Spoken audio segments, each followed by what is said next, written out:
Welcome back to the Our View podcast. So, in addition to my job at Our View, I also serve as executive director of Build Jake's Place. Build Jake's Place is a nonprofit organization in New Jersey that creates inclusive play experiences. As part of that job, I serve as general manager of the Camden County, New Jersey Miracle League, which is a baseball league for children and adults who have disabilities. On today's episode of the podcast, I welcome Dan Sczweck. Dan is the executive director of the Miracle League of Mercer County, New Jersey. Join our conversation as we discuss our passion for our jobs and how the COVID-19 pandemic has forced us and our teams to think outside of the box.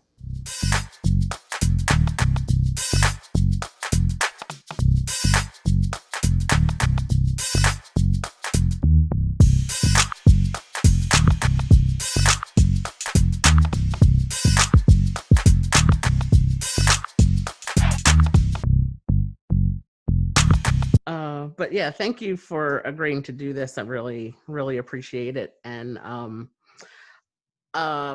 you and I, we met.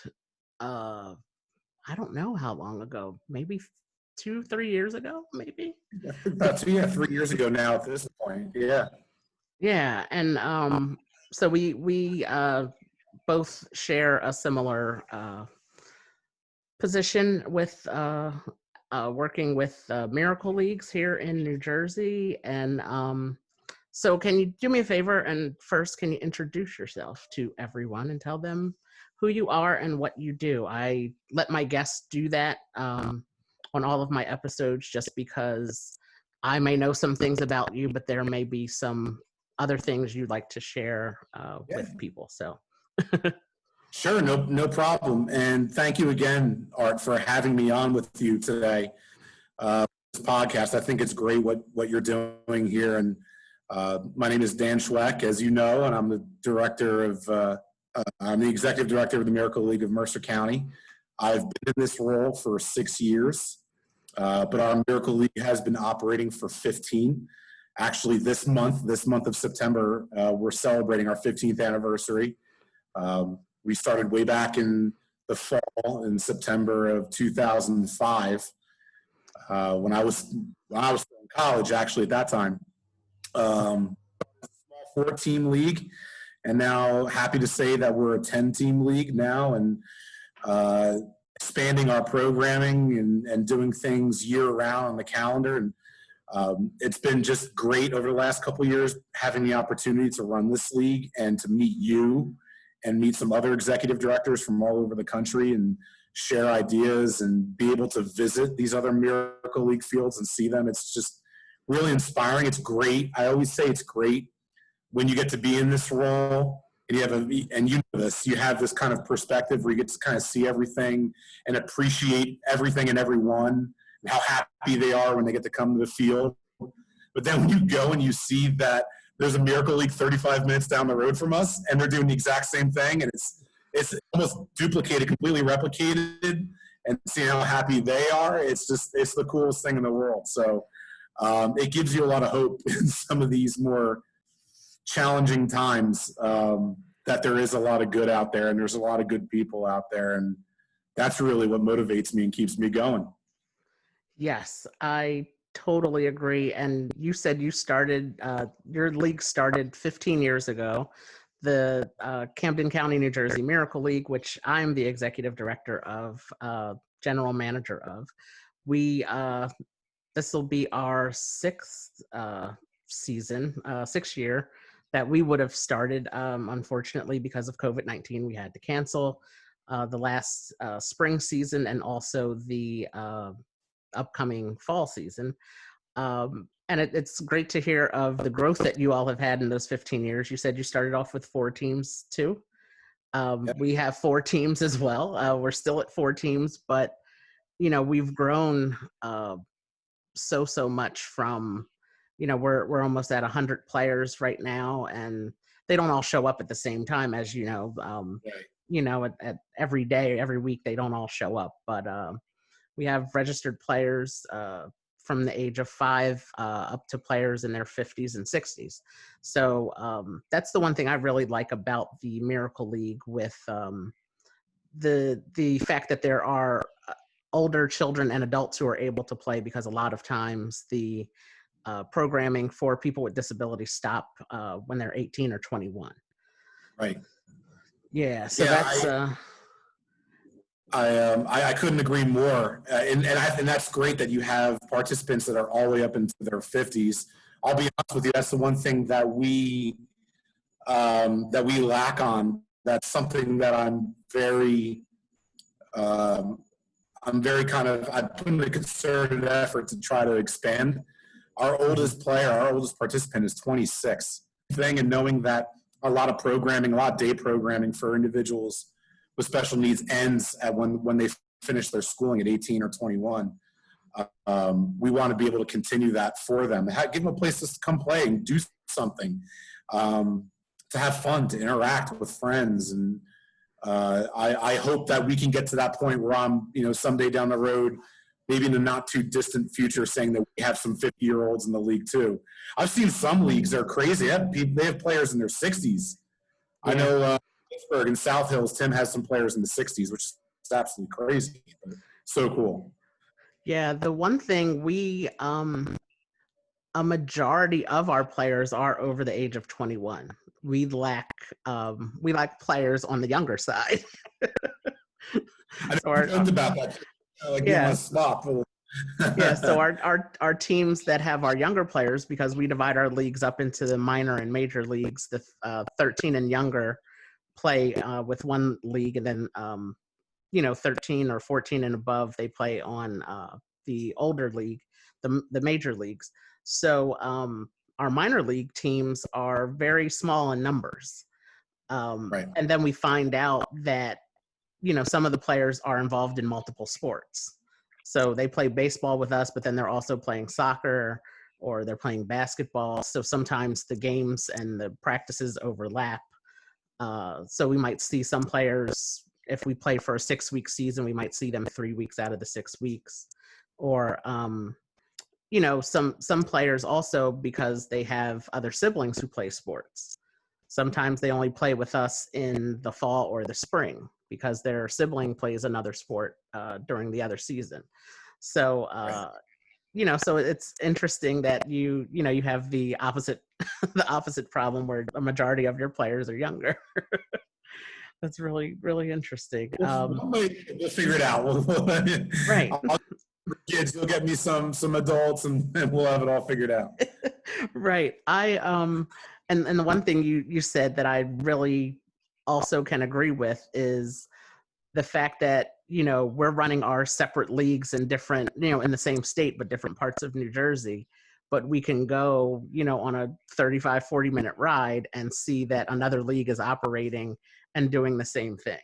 So that's really very encouraging, being that, for me, especially because I was born with a disability, and seeing the way that things have changed and have improved and increased the programming and sports, especially, and other activities where people with disabilities can be active, is really inspiring for me to, know that we're, we're meeting a need for these families, and we're helping, like you said, when you see their smiles and they get to see their friends and they become friends with, their teammates, and they look forward to being there every week on the field. It's really a great feeling. You've been involved with your Miracle League for a few years. How did you hear about them, and what made you become involved with wanting to work with the Miracle League? So I've been here with the Hamilton Area YMCA for 12 years, and in that time, when I came, I'm actually born and raised here in Hamilton, where our Miracle League is. Went away to college, like I had said. And when I came back, I had seen that in that time that I had been gone, that they had developed and built this league. And my role initially, working with the Y, was childcare, before and after school programming. But Kathy Reed, who was our initial executive director, and who's absolutely phenomenal person, I can't speak enough of her. She's the one I had very big shoes to fill when she moved on. still sits on our board of directors and is absolutely great. But there were a number of times where she was always, putting out feelers, just like you and I are doing now. Hey, need some volunteers for Saturday, please. If you Right. guys want to, always use more volunteers. Always use more volunteers. And she would always ask me to come and announce. She was like, "You're a baseball guy. My announcer's not going to be here. Do you want to announce the announce?" So from time to time, I would come out and I would announce. And I'll be honest with you, I was nervous at first because I did not have a great amount of experience working with individuals with special needs, and it was new ground for me. Even just sitting there at a table and names, it was a whole new experience. And just like anything else, what you realize is that kind of all the preconceived notions and the things that make you nervous, am I saying or am I doing the right thing? They go out the window, right? Once you realize you're with other human beings. Kathy ran a terrific job. When she moved on, the opportunity was given to me. They said, "Well, Dan, you're a baseball guy. You've run some adult baseball leagues here that I created just so I could play myself, continue to play." Selfishly, right? But when the opportunity came up, I said, "Absolutely, I would love to." And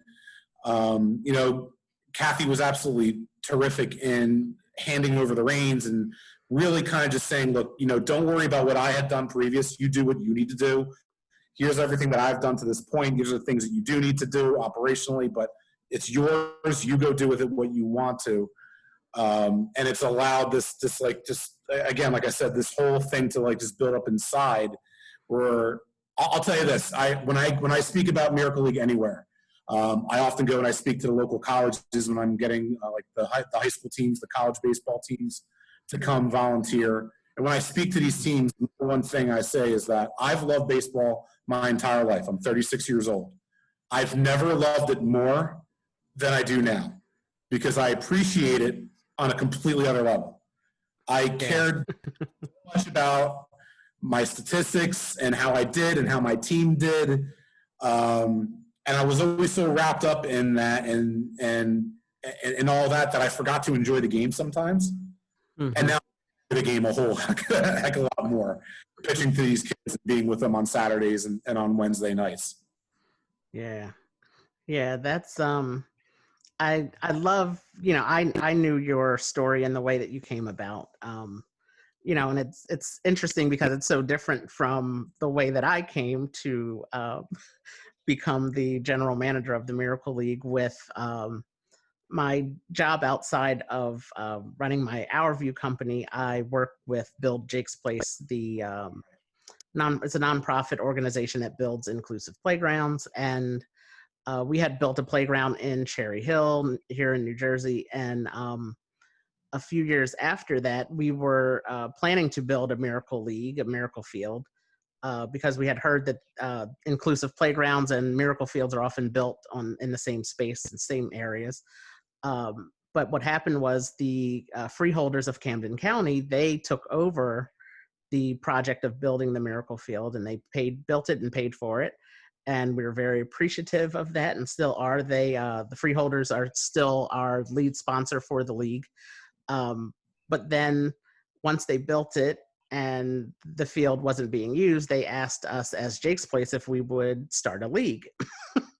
And unlike you, who has been a fan and involved in baseball all of your life, I had no idea about anything regarding baseball. I knew the popular players. We're closer to Philly, so we're Phillies fans here. So I was familiar with a couple of the names, and I've maybe seen a few of the guys, a few of the players around. But and that goes for, I believe, most of us at Jake's Place. We had no idea how to run a baseball league. And I had never played on a baseball league, so that was even another, to use a baseball term, another strike against me, because I had no idea, how it was even played. But working with the Miracle League team, they're down in Georgia, and they're great. They were very helpful with providing, all of the things we needed. And I love Stephanie. Yes, yeah, they're so great. So it was made very easy for us to, figure out how to run and start the league. And as I said, we would have started our sixth season this September in a week or so. But so it's interesting. I love hearing your story and comparing it to mine. And I'm just like, yeah, I had no idea. At least you had some idea of what. I guarantee if we brought in like 4 other executive directors, they would all have unique stories too. Yep. Yeah. I know, I don't want to put words in their mouth, but Pam Dean, who runs the Miracle League in Spartanburg, Virginia, she started it because she was motivated because her son has special needs. So again, she wasn't necessarily a baseball person. She does love baseball. But from my interaction with her and getting to know her, she had a totally different motivation. I don't have kids, right? I see this need in my community, and I'm hearing about these leagues all over the place. And obviously, and now, Virginia, the Carolinas, Georgia, there are so many Miracle Leagues going down that way towards the South, which is so cool, because that's where, that's kind of where it originated. That's where it blossomed and grew. Mm-hmm. Yeah, it is. It's like you said, everybody would have their own unique story, own unique reasons for starting and, leading the Miracle Leagues in their specific areas, which, it's really great to see so many that are, that have, been created throughout the years. And, it's a great organization to be a part of, and being able to meet people like yourself has been one of the great things. Our leagues got together and played together. That was so much fun. Yeah, it was. We still have to get up there to play with you guys again. You owe us. You got to come up with. We do. We owe you for sure. We will make that happen. I promise you that. It's but it was so great to have you guys there to play, and just to see all the players just interact with each other, and just just to be able to be one league, one family. Like, it's spreading. There you go. You're using it. That's right. Yes, one league, one family. That's your slogan, right? It is. We're very proud of that slogan. Yes, that's right. We as everyone knows, we are in the middle of the pandemic situation for the last few months. I don't even remember what month it is now that, it's September 2nd today that we're recording this. So we've been sheltering in place in New Jersey since March or April or so. And the last few weeks, things have started opening again. But due to the nature of the Miracle League, which is each player is matched with a volunteer, which we call buddies, it's physically impossible for us to social distance our buddies and players. So as I mentioned, we had to cancel our spring season this past spring, where we usually would play for 8 weeks. And then we also canceled our upcoming fall season, which we would have played for 6 weeks starting. We would usually start our league the Saturday after Labor Day. How have you adapted your league and any online or any virtual things that you have done to help keep your league, together in the virtual sense of things, since you have been, apart from being in person? It's a good question. We've done a couple of things to stay engaged and connected, and again, a lot of the credit goes to you and to Tim in Pittsburgh and Layla in Milwaukee. And when you have the chance to connect with these other leagues, and I get to see what you guys are doing on Facebook, it's like bing is the idea. So I'm gonna take it too. Seeing you guys doing the story time things that you've done. The dance party, the DJ dance party, which was great.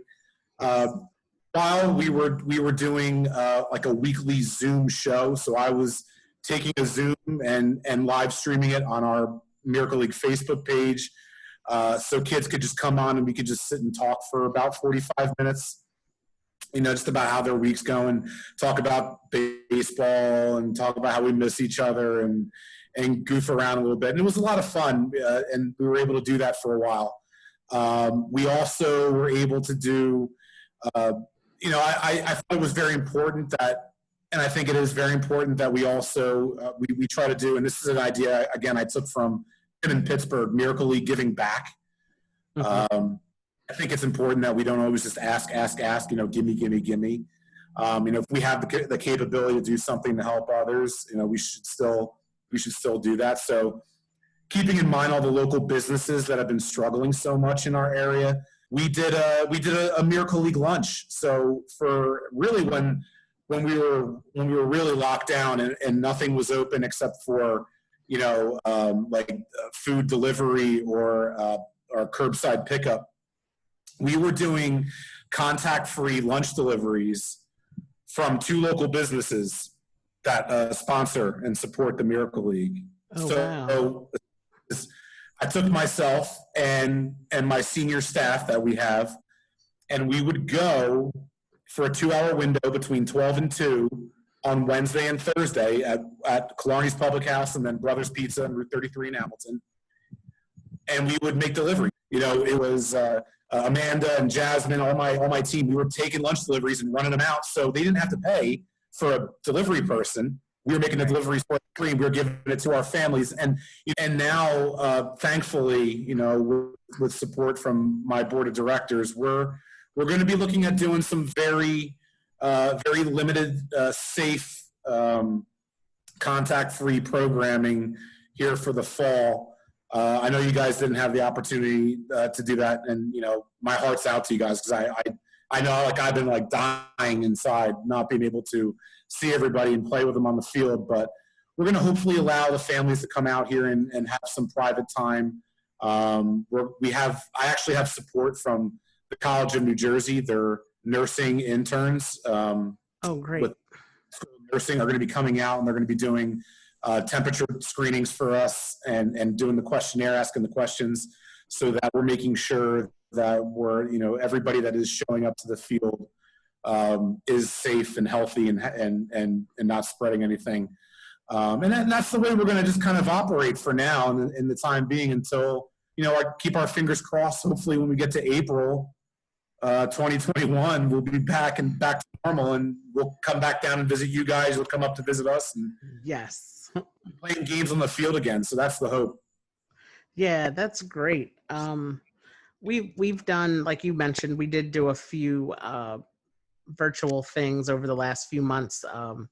One of our Build Jake's Place board members, Katina, she's a teacher, and she did a story time every Monday night, where she read a story, and we were able to find a lot of stories where the main character had some type of disability. So that was really, that was really, really cool. And she came up with that idea. So we did that once a week. I believe she read 8 or 10 books, or I think it was around there.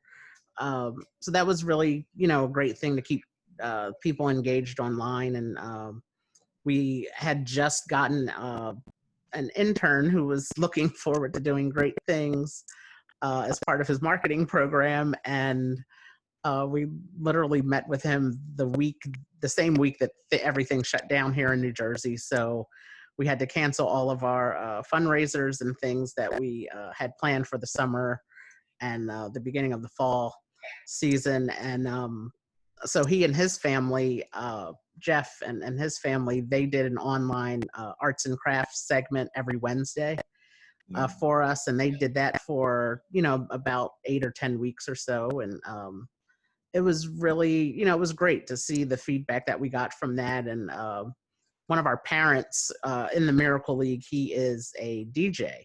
So he did the DJ dance party for us one Saturday morning when it would have been our opening day for the spring season. So, it was nice. We were able to get people. We did it on Facebook Live, so we were able to have a live chat with everyone. And we're looking to continue a lot of things in this fall season as well, since we won't be playing.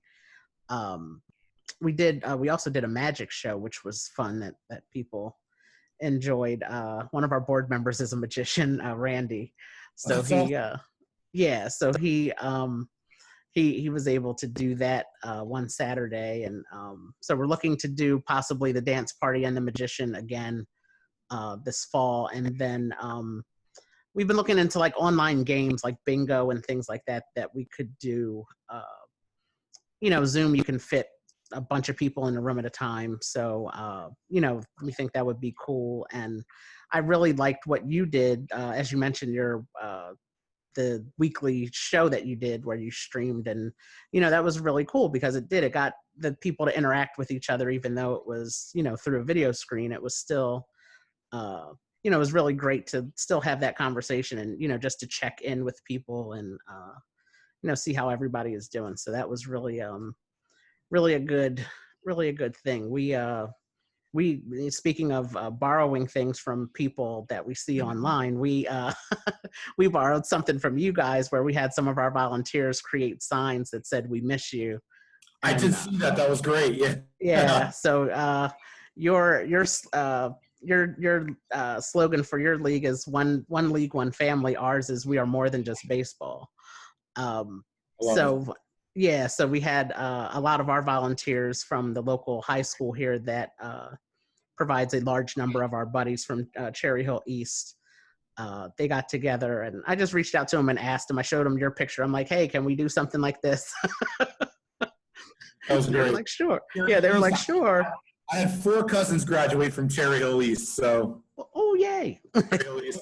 But yeah, so I did. I showed them your picture, and I was like, hey, can we get 10, 15 of you together to create some signs? They were like, we're on it.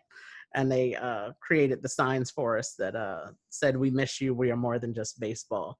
So it was really, like you said, you see things and you borrow things from other people, and that's how we all keep it together. I was going to say, it's all open. Like, take every idea. Right. That's how we're going to change the world.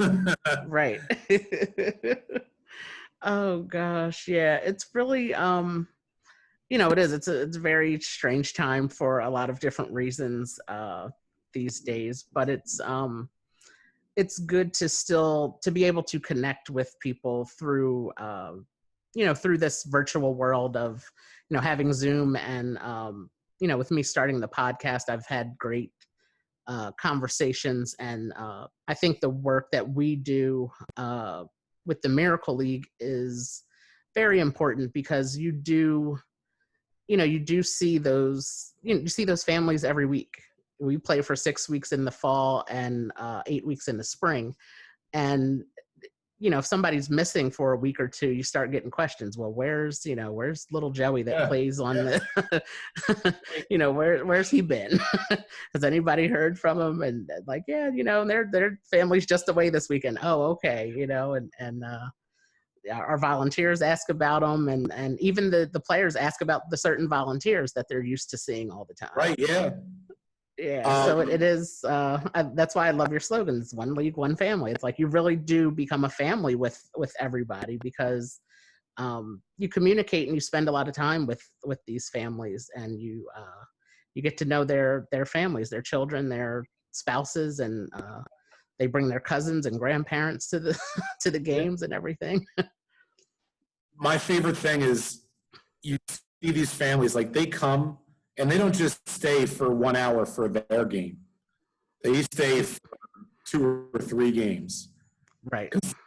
These kids now have, they have friends on other teams, and they stay and they watch them play. And it becomes a whole day out at the park. So that's why, we try to do things to keep it as active around the field, not just on the field, so that the parents can hang out and relax and have some food and, set up cornhole and other things for them. So they, it can be a little tailgate. It's a little Saturday out at the park, and you're getting it all in. And why leave? I don't want you to go. Hang out for a bit. Right. Enjoy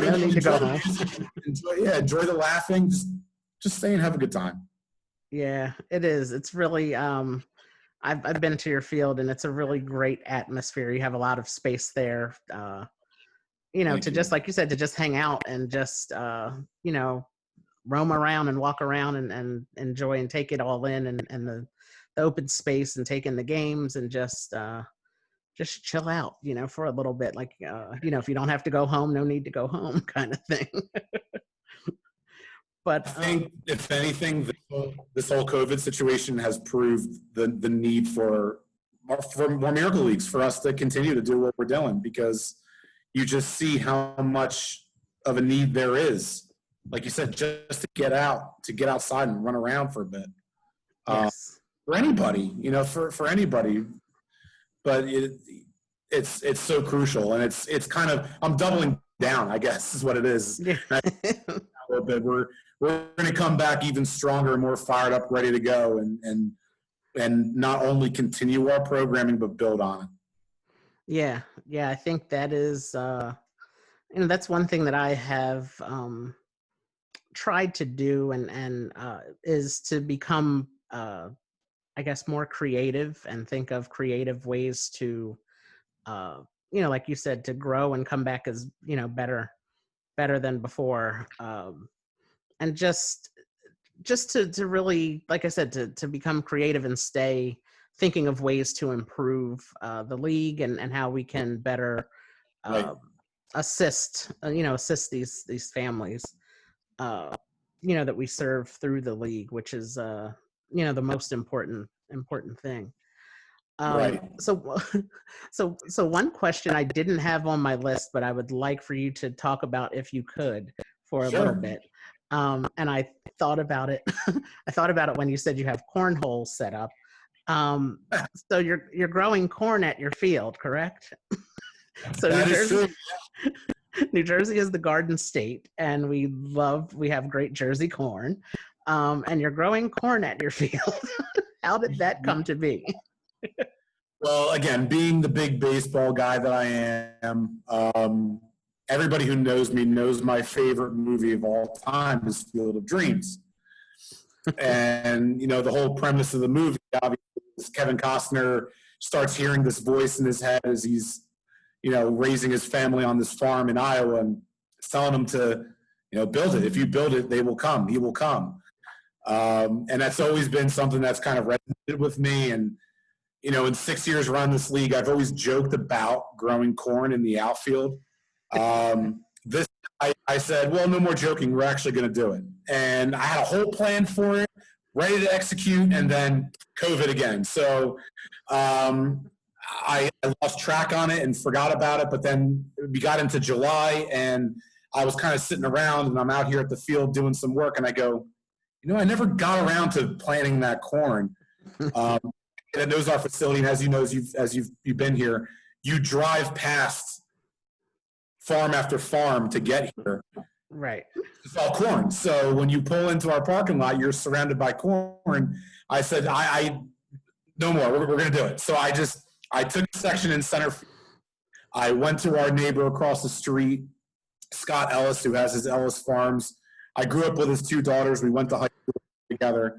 I said, Scott, we had this whole plan. Can you throw me a bag of seed? No problem. I said, is this going to grow? He goes, yeah, it should still grow. I mean, you're late. You're like a month late to planting it, but we planted it, and I'm actually here at the field right now. I'm looking over this computer screen, and it's over the fence line. It's 5 weeks old, and it's over the fence wow. line. It's so cool, and I know I'm posting like these daily picture updates on Facebook. Yeah. It's growing. I posted one the other day where it's like up to here on me. Yeah, it's up to the top of your head almost, right? The farmer Dan comments below. So look, again, it's just like I said, it's another thing that we're trying to do to draw attention to the field, to draw attention to the league, to the kids, and say, look, like, put all the other nonsense aside. This is the one place you're going to come to where it's literally just happiness and fun. Mm-hmm. And do everything we can to make sure all the nonsense is out the door, and it's just happiness and fun. Yeah. Yeah, that was I know I sent you a message the other day about doing this interview, and I was like, did I see correctly that you're growing corn at your field? Like, that's awesome. I'm hoping it's gonna pop through in the next couple of weeks. I'm ready to pick it and cook it up. I'm ready. So, Yeah, yeah, that's awesome. And one other thing that I didn't have as an actual question, um, the fans in the stands that you started. I know a lot of major league sports have been doing very similar types of fundraisers where they sell the big. Are they cardboard? kind of like, yeah, an outdoor cardboard material, outdoor, Yeah, line material. yeah, where there's pictures of people of the fans of the different sports teams, and that's what you started doing with at the Miracle League there in Mercer County, right? Yeah, I took the idea from these major league teams. I saw that they were making these cardboard cutouts and putting faces of their fans, their season ticket holders in the stands. So I thought, what a nice way to show support. Every day taking pictures of the new faces that are popping up. Again, being able to support a local business. I have a local business making them for us called Printworks here in Hamilton. Carolyn and John, the team that work there and own the business, they're terrific. So when I'm done with this, as soon as I hang up with you and we're done with this interview, I'm right back over and getting more signs to put up today. But again, that way, the parents can look at it on Facebook. They can show their kids and say, look, we can't be there right now, right, physically with the Right. league, but people are still cheering you on and supporting you. I've sold over 70 signs already. Wow. So, and they're still coming. I was going to put a deadline to them, but we're going to go the whole month of September as a birthday celebration. So people want to keep buying them. I'll keep putting them up. I'm going to run out of places to put them soon. But it looks so nice. And it's great. And it really does kind of lift the spirits. Mm-hmm. Yeah, I love that idea. I think it really, like you said, it gives the players something to look forward to, even though they can't be there in person. It's it still shows that people are showing up for them. That's a really great idea. I like that. um so Thank you. my Thank you. my last question I have, being that you work with the Miracle League and work with people who have special needs, disabilities. What is one thing you would want the world to know about people who have disabilities? I often say this in my staff development trainings that I do with the staff that work with me. You know, when it comes to individuals with special needs or individuals with disabilities, all you're talking about, and every single human being is different. We're all unique. We all have different abilities, capabilities, strengths, weaknesses. I have plenty of strengths, but I also have plenty of weaknesses myself. It just so happens that when you're working with individuals with special needs, sometimes they're more pronounced. Mm-hmm. But you can never discount the strengths that every single person has. Every single person has an ability, has a strength in them that has value and has purpose. And that's something that I always I really try to drive home to my staff when I'm training them, is that, there could be a kid that has some sort of learning disability, or they're on the autism spectrum, and that's combined with a level of ADHD, right? But even though they possess those, they have those disabilities or those labels attached to them, they still could be better than me. They could be a savant level at math. Like I'm terrible at math. I took one math course in my entire college career. Applied Math Concepts 104, okay? I stunk at math. Like, my brain shut off to math my junior year of high school when I was crawling my way through calculus. Mine shut off way before that. for math. I'm not a math person. I can write a paper, but I can't do math. Right.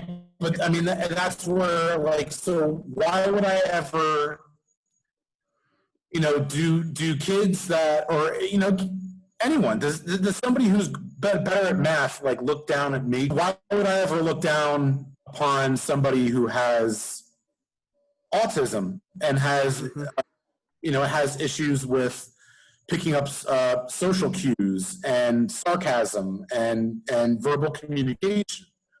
So they can't verbally communicate as well. So what? They're smart. They could be smarter than me in math. They could know this about the universe and science. They could be engineers, right? And I'll never have that level of understanding. So it all just comes down to a level of it's perception, it's perspective, and it's always coming down to, at the end of the day, appreciating that every single person you come into contact has some sort of value, has some sort of strength that I guarantee, and that makes you humble at the end of the day. Mm-hmm.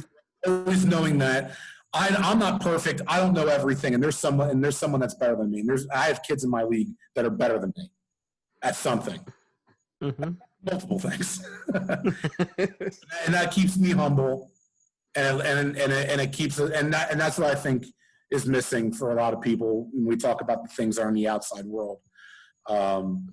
That affect us all right now. We gotta be humble. We gotta appreciate each other. Yeah. Great answer. I love that. Because it's so important to one of my goals is to help change the tone of conversation about disabilities. And having different perspectives of how people see disabilities, I think, is a key to that, because not everybody sees disabilities as the same. Some people still look down on those who have disabilities, and right. to have your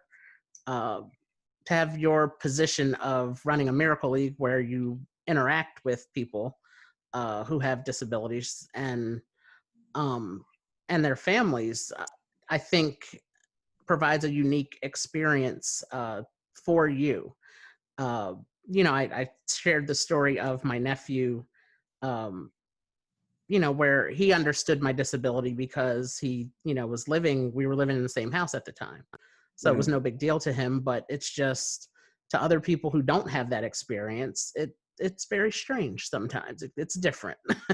Right. It's hard for them to comprehend and understand what it all means. So, I think having your unique experience of running the Miracle League for as long as you have, and being involved with families of those who have disabilities, it really provides a unique experience and a unique perspective to disabilities. And, as you said, you notice that everybody, no matter what, has weaknesses and strengths, and, people are better at things than you are. And, and that's just how it is with everybody in the world. So, but it all comes down to everybody has something to add. So we all we all play a part. The 120, 130 families that I've interacted with in 6 years, the hundreds of volunteers that I've come into contact with, Miracle League has made me a better person.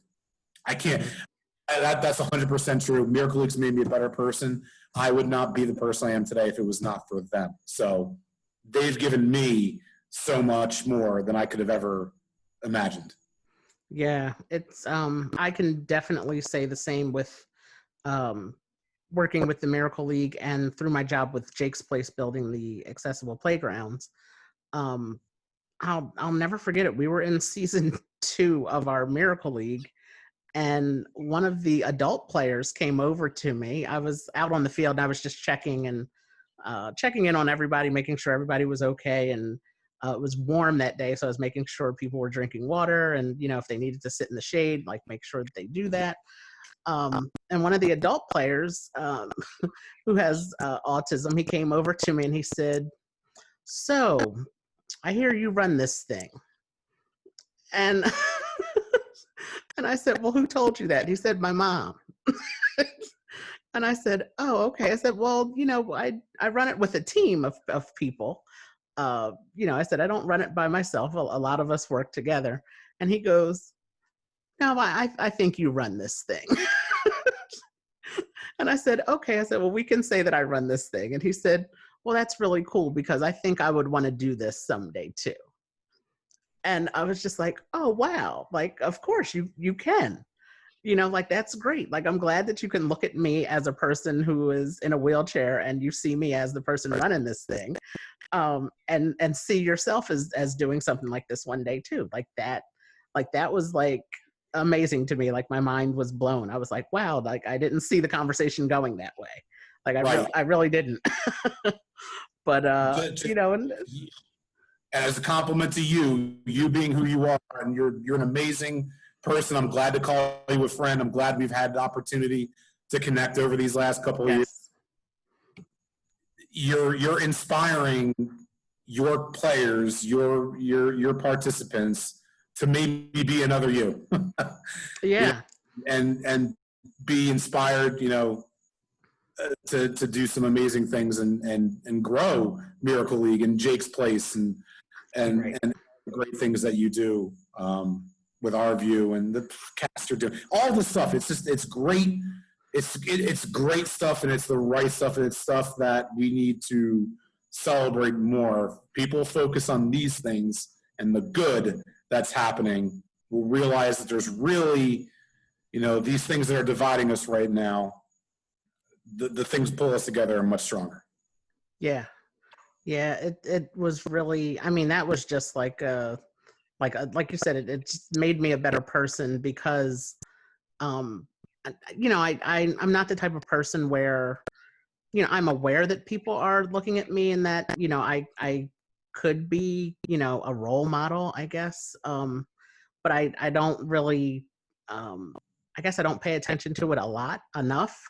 Cause like, I really didn't see that coming from him, just because I just thought he was going to say like, wow, okay. And move on. And he was like, wow, like, that's cool. Cause I could see myself doing this one day. I'm like, oh, okay. Like, yeah, you can. Like, like, let's start working with you now.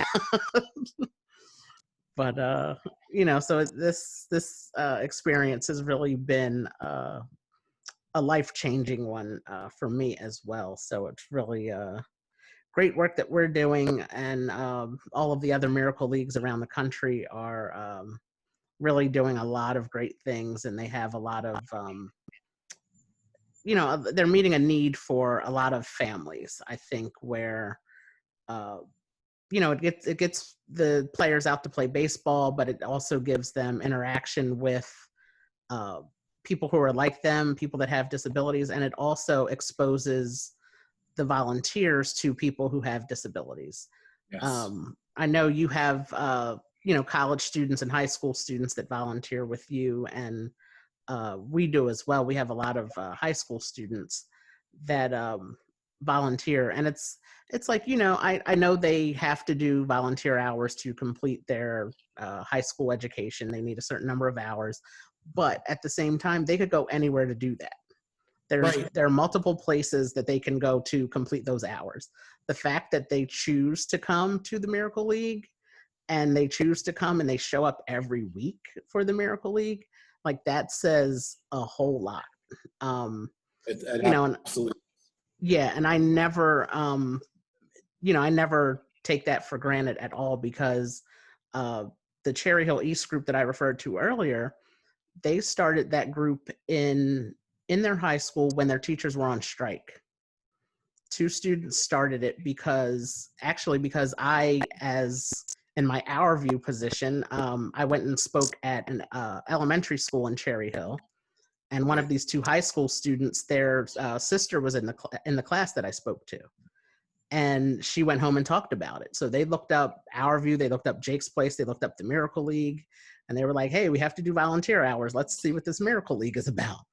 And they came, the 2 of them, and they brought a few friends one week. And then by the end of that season, there were 25 or 30 of them out on the field.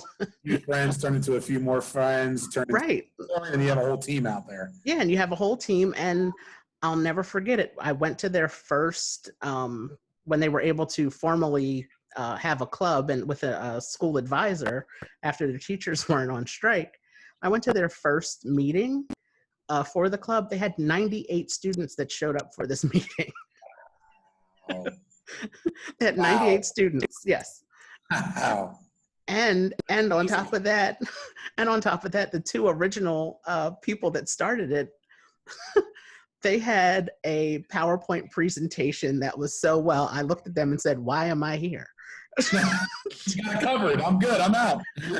What do you need me for? I'll see you guys on Saturday. I'll be at the field on Saturday. Like, why am I here? Like, you did not need me here." And they said, "Well, we wanted to make sure we didn't miss anything. You brought up stuff that I would have forgot." So, I'm glad that, I'm glad that they really are dedicated to it. And that's what, that's what I'm sure that you find too with your volunteers. They become dedicated to it. And it's, like I said, it may start off like, oh, I have to get these hours in for high school, for my volunteer hours, but it turns into so much more than that. We have, one volunteer. She texted me one day and said, "Oh, I won't be able to come. I have a dance recital on Saturday." And I said, "Oh, okay, no problem. I'll see you the following week." Well, Saturday comes and here she comes. And she's there. And I'm like, "Well, was your dance recital canceled?" She goes, "Oh, no, it's not until 1:30. I'll stay here till about 11:30 and then I'll have to leave." I said, "Or you could have stayed home and slept." Like, what? Still made the time. And I, same thing. I see the exact same thing. You know what? I think you'll agree with me on this.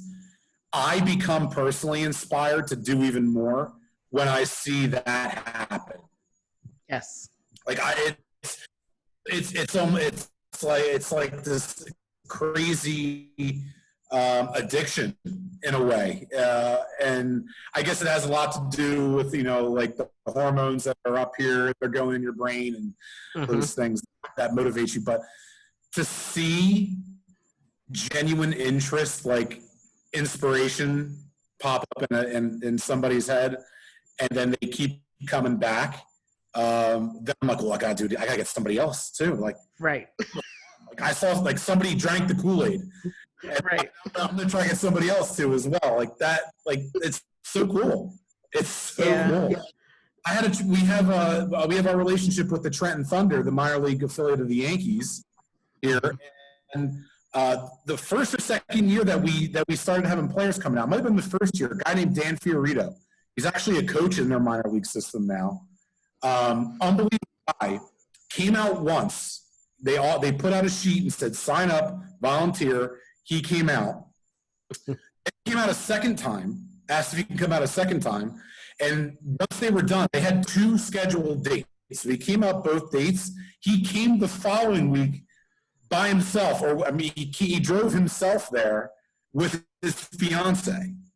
He came back because he wanted to come back a third time just to be here for our final game, and he brought bags of candy. He was just giving candy out to kids just because he wanted to be here. He made a connection in just 2 weeks. He was the coolest guy, coolest thing. Just one example of, the type of people that you find at Miracle League.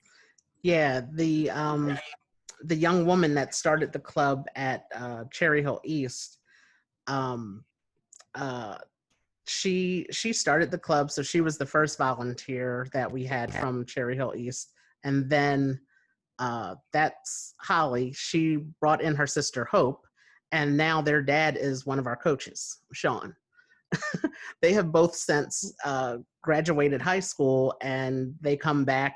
They go to school locally close by, so they still come back even on Saturday mornings. They'll just show up, and it's like, "Oh wow, like you're back, like yay." But their dad is one of our coaches, and it was one of the sisters. She texted me, and she was having car trouble, and she texted me and said, "Getting my car fixed right now, like I'll be there, I'll be a little late."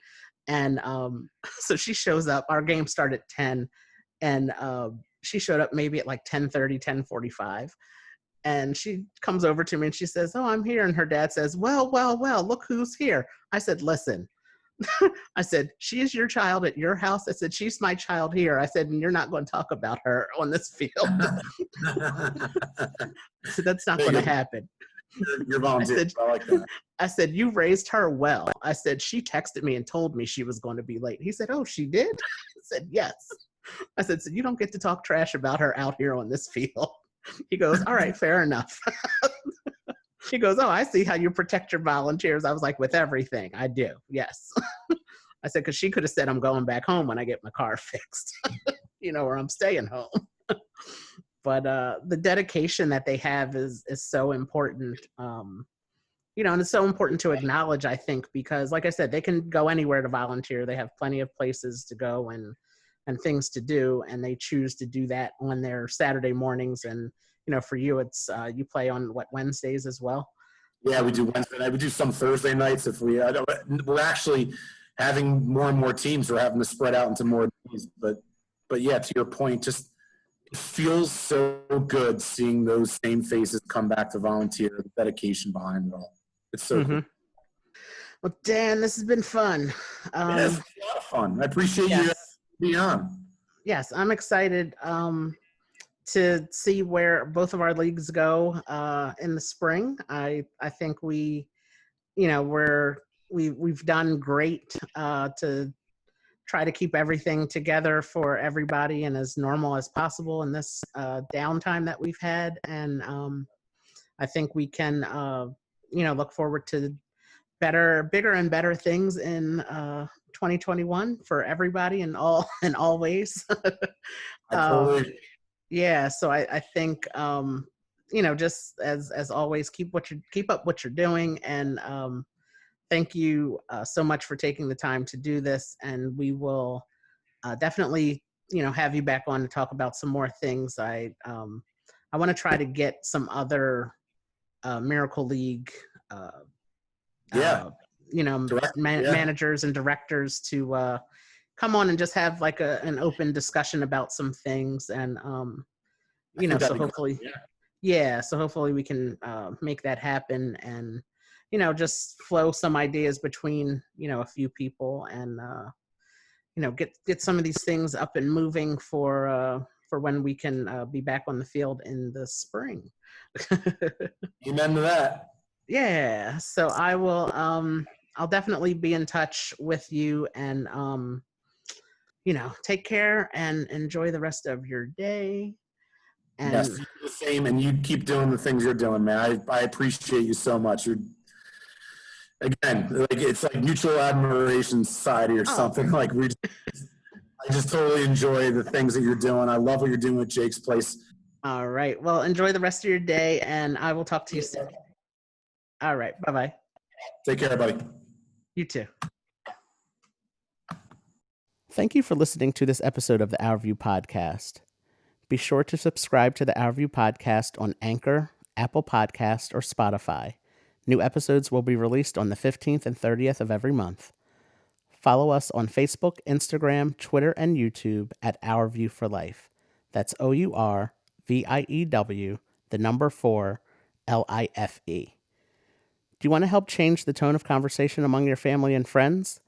Head over to our website for some Our View merchandise. Our website is www.our-view.com/merchandise.